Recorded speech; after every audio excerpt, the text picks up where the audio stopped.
Assalamualaikum warahmatullahi wabarakatuh. Welcome back to my channel, and today we are going to start a new topic, that is biconditional or double implication. Last videos में हम लोगों ने करेक्टिव्स में सारे points जो वो देख चुके हैं, conjunction, disjunction, negation, implication.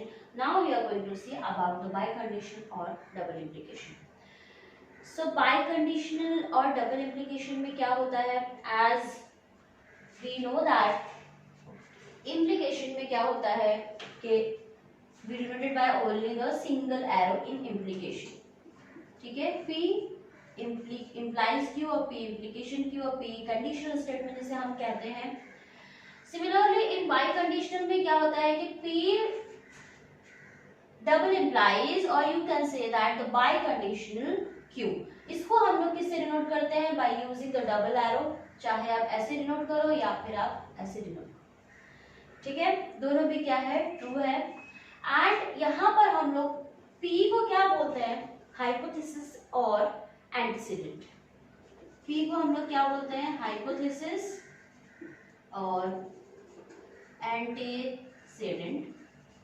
This Q is called the conclusion और consequence. क्या बोलते हैं इसको, conclusion और consequence. I have cleared about this. Implies में जब हमने देखा था तो इसके टर्म्स को हम वहाँ पे मिस कर गए थे कि P और Q क्या है. तो P क्या आपका हाइपोथेसिस और Q क्या है आपका कंक्लूजन. ठीक है. सिमिलरली द बाइकंडीशनल में डबल एरो से लाइन में जो है डबल एरो जहाँ पर हम लोग यूज करेंगे बाइकंडीशन नाम के हिसाब से जाओ. ठीक है, बाय मतलब दो, तो दो एरो यहाँ पर होगा. यह चीज आपको भूलनी नहीं है. तो let's see the truth table of the biconditional. P में if the truth value of the first statement is T, second statement is T, तो P by implies Q और double implies Q का आंसर क्या हुआ, T. Similarly first का true है, second का false है, तो उसका आंसर क्या आएगा, फॉल्स. Similarly फर्स्ट फॉल्स है, सेकंड ट्रू है, तो उसका आंसर क्या आएगा, फॉल्स. Similarly अगर फर्स्ट का फॉल्स है, सेकंड का फॉल्स है, तो इसका आंसर क्या आएगा, ट्रू. तो आप लोग यहाँ पर क्या देख रहे हो, आपने ये देखा कि if the truth values of both the statement having the same answer or same truth values, तो आंसर भी क्या आएगा उसका, true. The truth value of the last statement क्या है, यहाँ पे देखो P का है false है, Q का भी false है, दोनों भी same है. So in that case आपका P double plus Q भी क्या आ जाएगा, T. दोनों में आपका क्या है, T है, तो इन दैट केस यहाँ पर भी आपका क्या आया, T. दैट मीन्स दोनों जगह सेम ट्रूथ वैल्यू होना चाहिए दोनों स्टेटमेंट्स का. ठीक है, the truth value of the both the statement having same answers और same truth values, that means you will get the answer is true. Answer क्या आएगा, ट्रू. अगर दोनों भी T है तो T आएगा, अगर दोनों भी F है तो T आएगा, अगर एक भी F आ जाता है दैट मीन्स आपका आंसर क्या हो जाएगा, फॉल्स. तो ट्रूथ वैल्यू में आपको ट्रूथ टेबल में आपको याद रखने के लिए इन बाई कंडीशन में क्या है, दोनों स्टेटमेंट के जो आंसर है वो सेम होना चाहिए. In that case you will get the truth value, otherwise you will get false value in the truth table of the biconditional. Okay, P is called the hypothesis, Q is called the consequence. So as, ठीक है, तो as we know that, let's start with the express in the symbolic form. Express in the symbolic form without examine the truth value. आपको symbolically यहाँ पर denote करना है. I have written the one question and आपको truth value वहाँ पर find out नहीं करनी. क्वेश्चन आपको ऐसे आएगा, इफ आएगा कि express the symbolically form with examine the truth value, so in that case you have to find out the truth values also. ठीक है, तो यहाँ पर आपको विदाउट ट्रूथ वैल्यू क्या है वो आपको देखना नहीं है, सिर्फ आपको सिंबॉलिक फॉर्म में क्या करना है, लिखना है. ओके,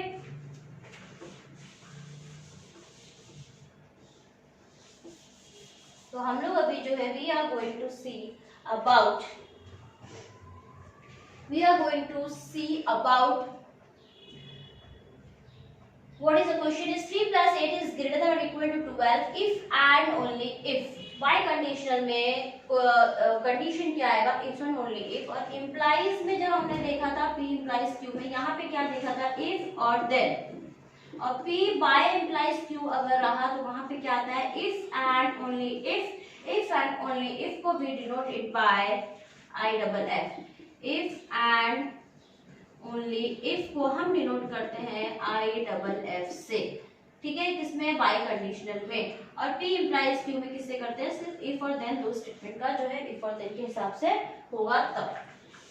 तो यहाँ पर क्वेश्चन में क्या आ गया है कि 3 plus 8 is greater than or equal to 12 if and only if 5 into 4 is less than or equal to 25। आपको देखना नहीं है यहाँ पे ये सही है क्या गलत है, सिर्फ आपको सिंबॉलिक फॉर्म में एज इट इज उतार के लिखना है, ठीक है। जब वो बोलेगा कि भाई ट्रुथ वैल्यू भी निकालो, तब आपको वहां पर क्या करना है, उसकी वैल्यूज निकाल के उसको सही है तो सही लिखो, गलत है तो गलत, ठीक है। तो let's start. Let what is your P here is 3 plus 8 is greater than or equal to 12। So this is a compound statement, इसको आपको क्या करना है, स्प्लिट करना है।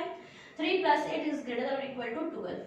Q क्या है आपका दूसरा statement, 5 into 4 is less than or equal to 25।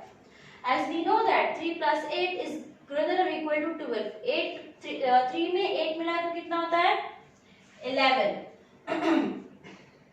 is greater than or equal to 12, और here is 5 4s are 20 is less than or equal to 25। तो first condition here is false, 11 is greater than or equal to 12 and second one is 20 is less than or equal to 25, that is true। but आपको यहाँ पे true false कुछ भी लिखना नहीं, you have to only write down what expressing symbolically form without examining the truth value। तो symbolic form क्या हो जाएगा इसका, ये मैंने जो है आपको सिर्फ फॉर अंडरस्टैंडिंग के लिए बताया है। तो therefore symbolic form is क्या हो जाएगा, P by implies Q। हो गया, that's it। ये जो है आपका यहाँ पे क्लियर हो, that is over of this। और second is Hina Das wins gold medal if and only if she runs fast। Hima Das जो है wins gold medal, this is end of the first statement। if and only if and only if को देखो किससे जाहिर किया है, I double F से बोला गया है, ठीक है। यहाँ पे मैंने if and only if लिखा, मगर नेक्स्ट स्टेटमेंट में आप मैंने आई डबल एफ लिख दिया, दैट मींस इसका मतलब भी बाय कंडीशनल ही होता है। शी रन्स फास्ट, तो सबसे पहले क्या करेंगे, let split the statement. Hima Das wins gold medal, ठीक है। एंड क्यू क्या है आपका, शी रन्स फास्ट, तो हिमा दास रन्स फास्ट। बीच में क्या आ रहा है, दोनों स्टेटमेंट में इफ एंड ओनली इफ आ रहा है, तो in symbolic form, therefore in symbolic form क्या हो जाएगा, P double implies Q, that's it. और कुछ करना नहीं है, सिंबॉलिक फॉर्म में आपको क्या करना है, सिर्फ और सिर्फ लिखना है। Now let's see here is third one also here। Let what is your P here is -2 is less than -1, तो ये हो गया, this is true। -2 -1 से क्या होता है, छोटा होता है, that's true। Q I is a real number,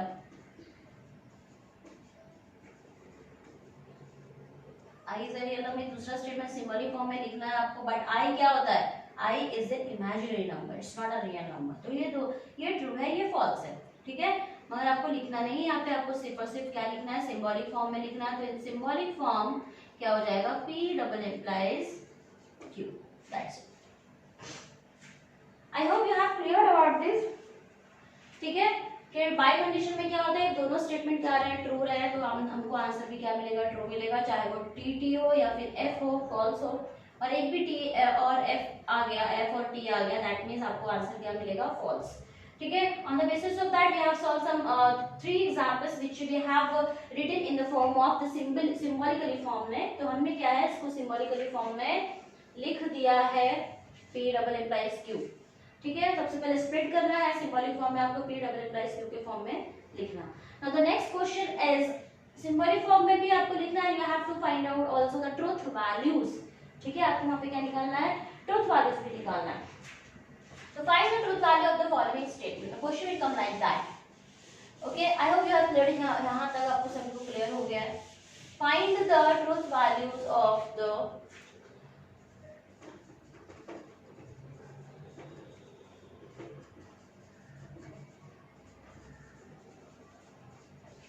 following statement. Truth values of the statement or the following statement. That's whatever. First question is, milk is white if and only if sky is blue.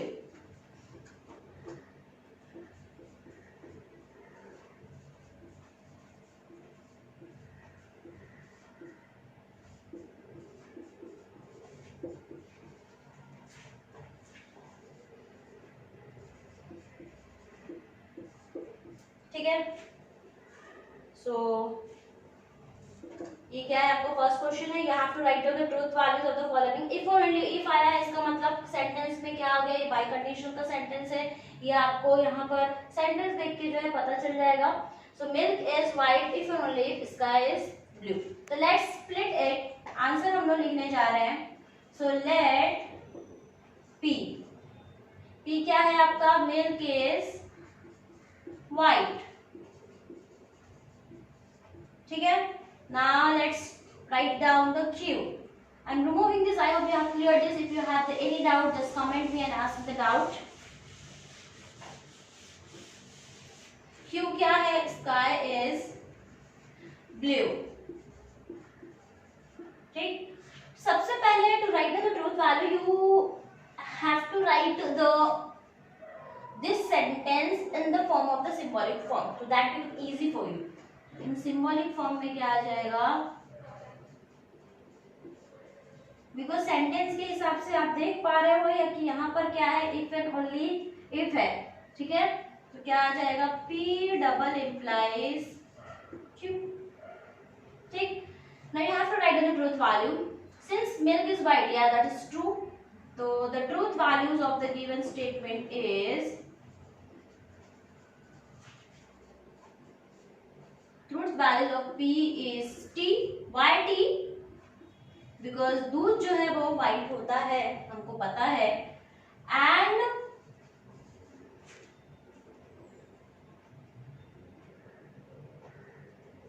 इधर comma दे दो. And truth value of the Q is, Q क्या है. Sky is blue. Sky blue है तो हमको पता है the sky is blue. तो इसका भी ट्रूथ वैल्यू क्या आएगा. T. ठीक है. देयरफॉर अब हमको इसका ट्रूथ वैल्यू निकालने जा रहे हैं हम लोग. तो P बाय इम्प्लाइज Q और double implication Q is equal to, इन दोनों की वैल्यूज रखना है. तो T by condition of T. तो T बाय कंडीशन T, जब दोनों की वैल्यू सेम वाले का आंसर क्या आता है आपका. T आता है. दैट मीन्स ट्रू आता है. ठीक है. Therefore the truth values of the, यहाँ पे एक स्टेटमेंट लिखना है आपको. Therefore truth values of the given statement is true आएगा. तो ट्रू स्टेटमेंट इज T. समझ में आया कैसे करना है. क्वेश्चन दिया हुआ है milk is white if and only if sky is blue. तो स्प्लिट किया. P milk is white, Q sky is blue. Symbolic form में आपको लिखना है P bye implies Q. Truth value of the P is T because the milk is white. तो इसका answer क्या आएगा. T. Sky is also blue. तो Q का भी क्या आएगा. T. सिंस हमारे पास क्या है सिंबॉलिक फॉर्म में P बाय इम्प्लाइज Q, तो इसमें दोनों में हमने इसके जो है ट्रूथ वैल्यूज रखे. तो we are getting the T according to the table. Therefore, the truth values of the given statement is